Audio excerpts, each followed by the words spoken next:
છો? નમસ્કાર, સત શ્રી અકાળ. હું દેવાંગ ગોસ્વામી એનસીટી ન્યૂઝમાં આપનું હાર્દિક સ્વાગત કરું છું. કહેવાય છે ને કે ઝાડ વિના પાન નહીં અને ગુરુ વિના જ્ઞાન નહીં. શિક્ષણ આપણા જીવનમાં અતિ મહત્વનો ભાગ ભજવે છે. શિક્ષણ એ આપણા જીવનના સંપૂર્ણ વિકાસ માટે જરૂરી છે. તો હાલમાં 29 જુલાઈ નવી રાષ્ટ્રીય શિક્ષણ નીતિ બહાર પાડી છે સરકારે. તો એના વિશે થોડુંક જાણવા માટે આપણે ફરી એકવાર મુલાકાત લઈએ છીએ કલ્યાણજી મહેતાના પ્રિય શિક્ષક એવા જીતેન્દ્ર હરીશભાઈ પટેલની.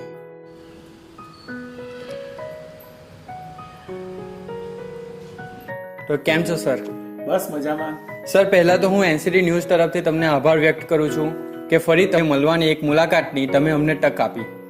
અને હાલમાં જે સરકારે રાષ્ટ્રીય શિક્ષણ નીતિ બહાર પાડી છે તેમના વિશે સવિસ્તાર તમારા પાસેથી જે માહિતી મળી રહી છે તે માહિતી વિશે જાણવાની તમે અમને એક તક આપી. તે બદલ હું તમારો આભાર વ્યક્ત કરું છું. તો સર, પહેલો આપણે ક્વેશ્ચન શરૂ જ કરીએ.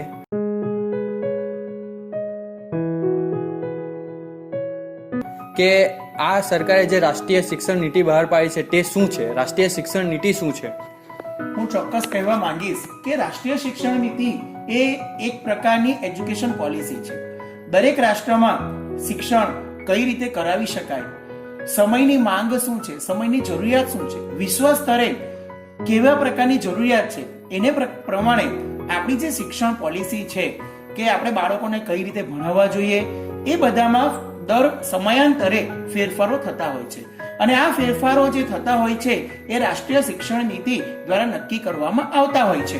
આપણી આ રાષ્ટ્રીય શિક્ષણ નીતિ જે છે એ ભારત સરકારના MHRD ડિપાર્ટમેન્ટ દ્વારા નક્કી કરવામાં આવતી હોય છે અને પછી એનું ઇમ્પ્લિમેન્ટેશન કરવામાં આવતું હોય છે.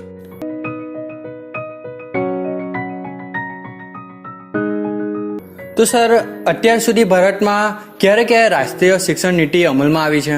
તો દેવાંગભાઈ, હું તમને ચોક્કસ રીતે જણાવવા માંગીશ કે જ્યારે ઈસવીસન 1947માં આપણો ભારત દેશ આઝાદ થયો ત્યારે ભારત દેશની અંદર ત્યાર પછી દરેક રાજ્યો અને દરેક સ્થાનિક કક્ષાએ પોતપોતાની રીતે શિક્ષણ આપવામાં આવતું હતું. ત્યાં આખા શિક્ષણની એક રાગીતા જળવાતી ન હતી. એટલા માટે સૌ પ્રથમ ઈસવીસન 1968માં જ્યારે ઇન્દિરા ગાંધી આપણા વડાપ્રધાન હતા તે સમયે પહેલી રાષ્ટ્રીય શિક્ષણ નીતિ અમલમાં આવી હતી. અને ત્યાર પછી ઈસવીસન 1986માં જે રાજીવ ગાંધી તે સમયના આપણા વડાપ્રધાન હતા ત્યારે એમની અધ્યક્ષતામાં એક બીજી રાષ્ટ્રીય શિક્ષણ નીતિ અમલમાં આવી હતી. ત્યારબાદ સમયાંતરે આ ઈસવીસન 1986ની રાષ્ટ્રીય શિક્ષણ નીતિમાં જુદા જુદા પ્રકારના ફેરફારો થોડા થતા રહ્યા. હાલમાં જે ભારતમાં રાષ્ટ્રીય શિક્ષણ નીતિ અમલમાં છે એ ઈસવીસન 1986ની રાષ્ટ્રીય શિક્ષણ નીતિ અમલમાં છે. અને ત્યારબાદ હમણાં જે ત્રીજી રાષ્ટ્રીય શિક્ષણ નીતિની જે વાત થઈ રહી છે તે એ આપણી રાષ્ટ્રીય શિક્ષણ નીતિ 2020 છે, જેની ઇમ્પ્લિમેન્ટેશન એટલે અમલવારી હજુ બાકી છે.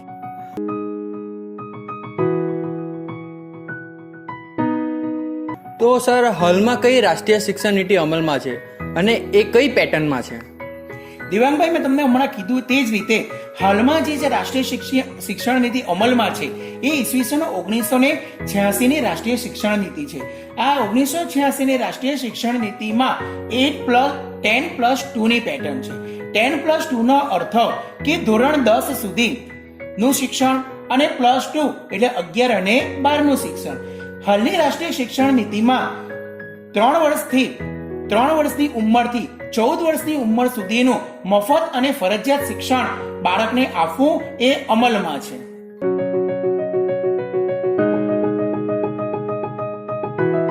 તો સર, નવી શિક્ષણ નીતિમાં દર્શાવેલ 5-3-3-4 પેટર્ન વિશે આપનું શું કહેવું છે?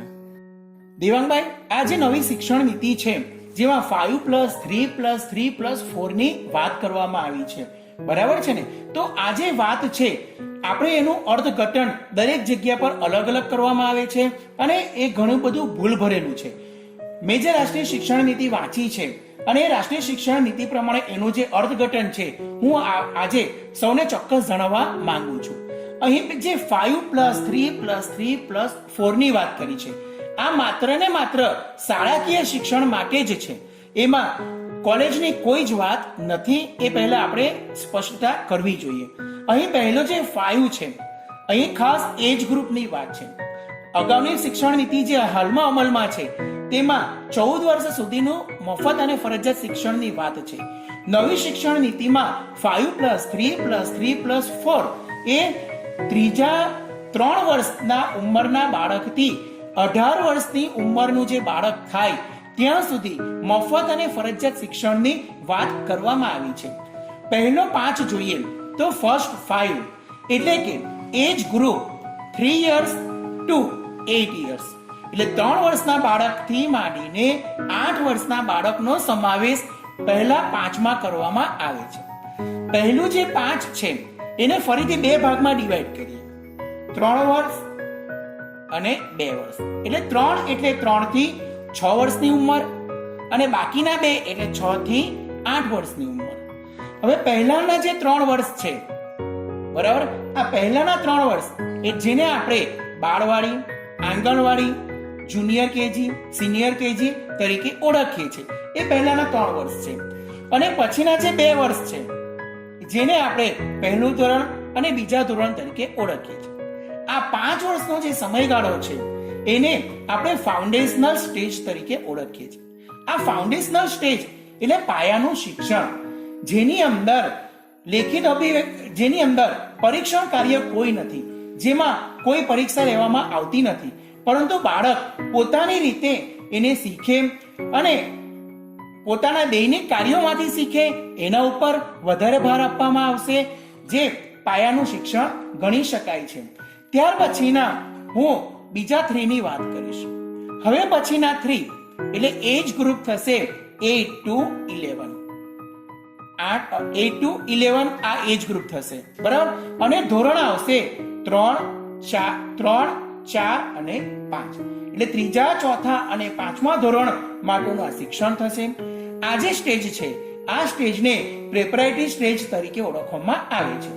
બાળકોની લેખિત પરીક્ષા લેવાની શરૂઆત આ ધોરણથી થશે, એ હું તમને ચોક્કસ જણાવીશ. ચલો હવે પછીના 3 ની જો હું વાત કરું બરાબર છે, તો એ જે એજ ગ્રુપ આવશે, અહીં જે ધોરણ આવશે એ ધોરણ આવશે 6 થી 8 નું બરાબર. અને જે એજ ગ્રુપ આવશે એ એજ ગ્રુપ થશે, આ એજ ગ્રુપ જે હશે તે 11 થી 14 વર્ષનું એટલે 11 વર્ષથી માંડીને 14 વર્ષનું બાળક થાય ત્યાં સુધી એ ધોરણ 6, 7 અને 8 નો અભ્યાસ પૂર્ણ કરશે. હવે હાલમાં જે અભ્યાસક્રમ છે અને નવી રાષ્ટ્રીય શિક્ષણ નીતિમાં આ 6 થી 8 માં જે બહુ મોટો ફેરફાર કરવામાં આવ્યો છે. 6 થી 8 ની અંદર કોમ્પ્યુટર પર વધુ ભાર આપવામાં આવશે. કોમ્પ્યુટર શિક્ષણમાં વિદ્યાર્થીઓને કોડિંગ શીખવવામાં આવશે. કોડિંગ એ એવી વસ્તુ છે જેના દ્વારા વિદ્યાર્થી પોતે પ્રોગ્રામ બનાવી શકશે.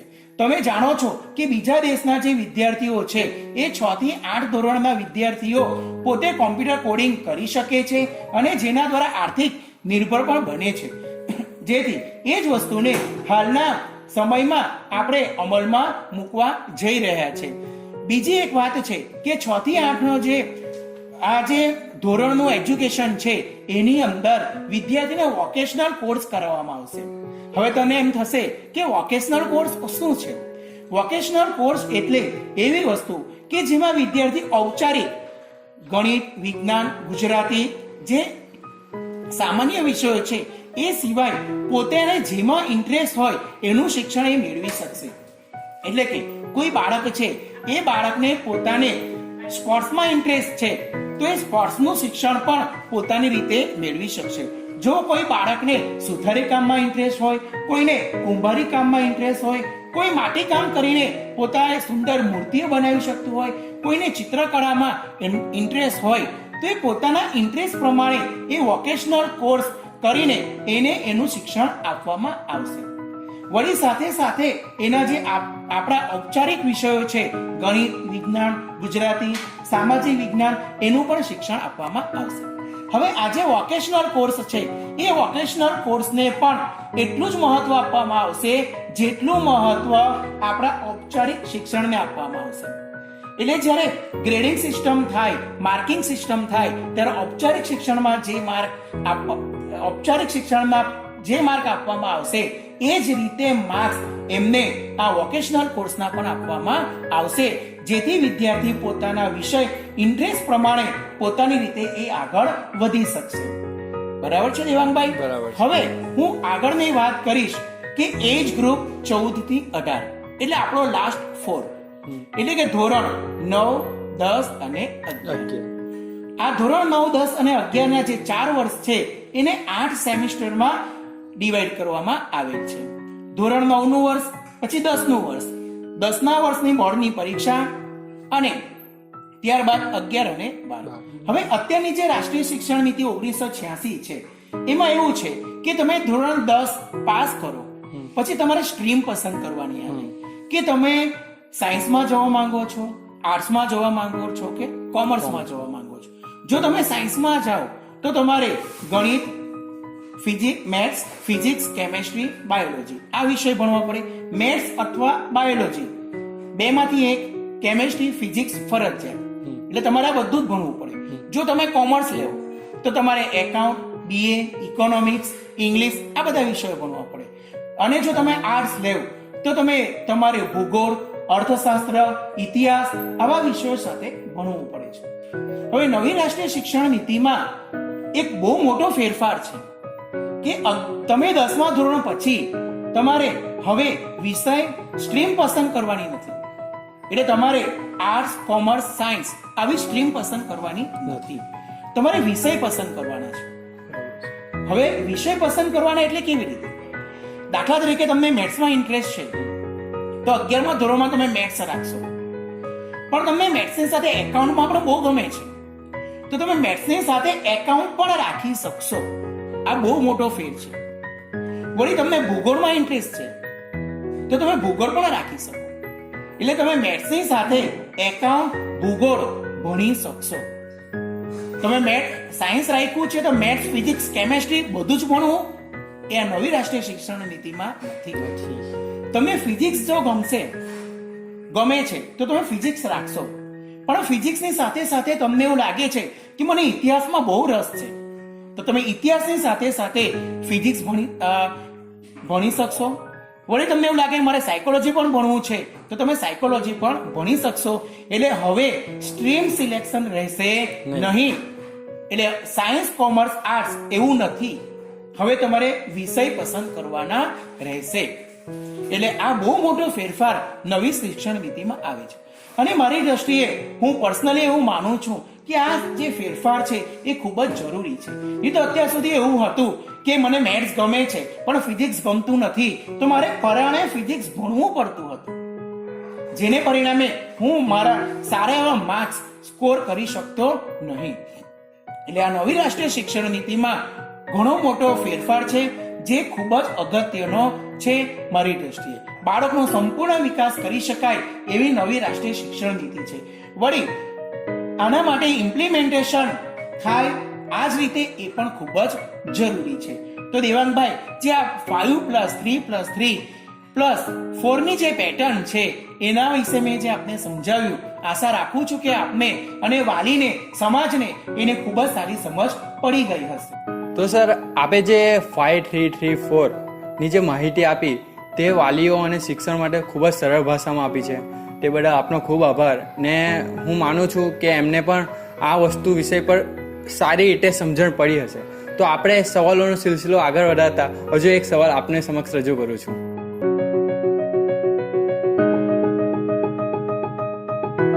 સર, આ શિક્ષણ નીતિમાં ધોરણ 5 સુધી માતૃભાષામાં કે સ્થાનિક ભાષામાં શિક્ષણ આપવાની વાત કરી છે, તો આ વિશે આપનું શું મંતવ્ય છે?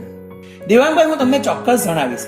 તમે જે મને પ્રશ્ન પૂછ્યો કે માતૃભાષાનું શિક્ષણ, હવે નવી રાષ્ટ્રીય શિક્ષણ નીતિમાં એવું કહેવામાં આવ્યું છે કે 5મા ધોરણ સુધીનું શિક્ષણ જો માતૃભાષામાં આપવામાં આવે કે સ્થાનિક ભાષામાં, એટલે કે દાખલા તરીકે કોઈ મહારાષ્ટ્રનો વિદ્યાર્થી ગુજરાતમાં રહેતો હોય અને ગુજરાતી સાથે રહેતો હોય, પોતે આખો દિવસ ગુજરાતી બોલતો હોય તો એને ત્યાંની સ્થાનિક ભાષા ગુજરાતીમાં જો શિક્ષણ આપવામાં આવે તો બાળક વધુ સારું કવર કરી શકે, કેચઅપ કરી શકે, ગોખણ પટ્ટીથી દૂર રહે છે. પણ અહીં ફરજિયાત માતૃભાષામાં શિક્ષણ આપવું કે લોકલ સ્થાનિક ભાષામાં શિક્ષણ આપવું એવી વાત નથી કરી.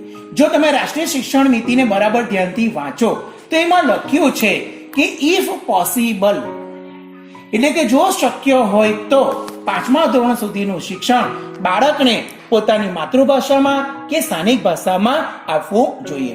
હું પર્સનલી મારી વાત કરું છું તો હું પોતે એવું માનું છું કે અમુક ધોરણ સુધીનું શિક્ષણ માતૃભાષામાં હોવું જોઈએ, કારણ કે માતૃભાષામાં મેળવેલું શિક્ષણ એ ઓથેન્ટિક હોય છે, ગોખણ પટ્ટીથી દૂર હોય છે, પોતે માતૃભાષાને સરળથી સમજી શકે છે અને જેથી સમજીને એ લખી શકે કે યાદ રાખી શકે છે, જેથી ગોખણ પટ્ટીને તિલાંજલિ આપી શકાય છે.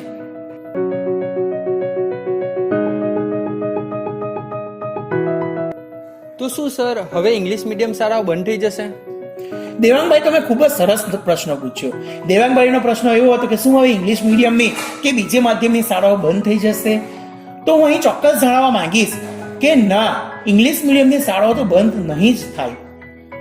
પહેલા 1 થી 5 ધોરણનું શિક્ષણ ઇંગ્લિશ મીડિયમમાં પણ લઈ શકાશે, કારણ કે નવી રાષ્ટ્રીય શિક્ષણ નીતિમાં જે વાત કરી છે, મેં અગાઉ પણ તમને કરી કે ઇફ પોસિબલ, શક્ય હોય તો બાળકને આપણે માતૃભાષામાં શિક્ષણ આપવું જોઈએ. પણ જો વાલીની ઈચ્છા હોય કે મારું બાળક ઇંગ્લિશ મીડિયમમાં ભણે તો ચોક્કસ એને ઇંગ્લિશ મીડિયમમાં ભણાવી શકશે, જેથી અંગ્રેજી માધ્યમની શાળાઓ બંધ થવાને અહીં કોઈ અવકાશ નથી.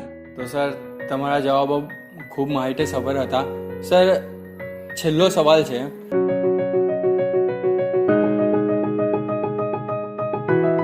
કે લોકો કહે છે કે ધોરણ 10 ની પરીક્ષા નીકળી જશે, તો આ વિશે તમારું શું કહેવું છે સર? દેવાંગભાઈ, ઘણા બધા વાલીને એવી ગેરસમજ છે અને પેપરમાં પણ થોડું આવ્યું હતું કે હવે 10મા બોર્ડની પરીક્ષા નીકળી જશે. પણ હું અહીં ચોક્કસ જણાવવા માંગીશ કે ધોરણ 10 અને ધોરણ 12ની બોર્ડની પરીક્ષા જેમ છે તેમ જ છે, એમાં કોઈ ફેરફાર નથી. 10માની બોર્ડની પરીક્ષા પણ આવશે, 12માની બોર્ડની પરીક્ષા પણ આવશે જ. ફેરફાર એટલો છે, બાળકો માટે એક સકારાત્મક ફેરફાર છે કે ધોરણ 10ની બોર્ડની પરીક્ષા હવે બાળક 2 વાર આપી શકશે. 12ની બોર્ડની પરીક્ષા પણ બાળક 2 વાર આપી શકશે. એટલે પહેલી વાર જો એને એવું લાગ્યું કે મારા માર્ક્સ ઓછા આવ્યા તો વધુ સ્કોર કરવા માટે વધુ મહેનત કરીને બીજી વાર પણ પરીક્ષા આપી શકશે. આવી રાષ્ટ્રીય શિક્ષણ નીતિ જે મેં વાંચી છે એને આધારે મેં આ અર્થઘટન કર્યું છે અને એ આપને કહ્યું છે. અર્થઘટન ટુંડે મતિ ભિન્ન જેવું છે. દરેક વ્યક્તિ પોતપોતાની રીતે અલગ અલગ અર્થઘટન કરી શકે છે, પરંતુ મેં જે વાંચ્યું અને મેં જે અર્થઘટન કર્યું એ મેં આપની સમક્ષ મૂક્યું છે. પછી આપણી બોર્ડ દ્વારા કે આપણી ગુજરાત સરકાર દ્વારા કે ભારત સરકાર દ્વારા જે પ્રમાણે ગાઈડલાઈન આવશે એ પ્રમાણે એનું ઇમ્પ્લિમેન્ટેશન કરવામાં આવશે. તો સર આપે જે માહિતી આપી છે 5+3+3+4 વિશે, એ માહિતી વિશે પહેલા મારો કોન્સેપ્ટ કઈ અલગ જ હતો મારા માઇન્ડમાં. તમે જે માહિતી આપી તે પછી મારો કોન્સેપ્ટ ક્લિયર થઈ ગયો છે. હું આશા રાખું છું કે આપણા દર્શક મિત્રો તેમજ એમના વાલીઓને પણ એ કોન્સેપ્ટ ક્લિયર થઈ ગયો હશે અને એમને પણ સમજાઈ ગયું હશે કે 5+3+3+4 પદ્ધતિ શું છે. અને સર આપનો ફરીથી એકવાર આભાર વ્યક્ત કરું છું કે આપે જે તક અમને આપી તમારી મુલાકાતની, તે પાછી અમને મળે અને કોઈ આવો વિચાર હોય જો તમે અમારા સમક્ષ રજૂ કરી શકો તો તે બદલ આપનો ફરીથી આભાર વ્યક્ત કરું છું. હું દેવાંગ ગોસ્વામી, કેમેરામેન રવિ રાજપૂત સાથે NCT ન્યૂઝ ગુજરાત.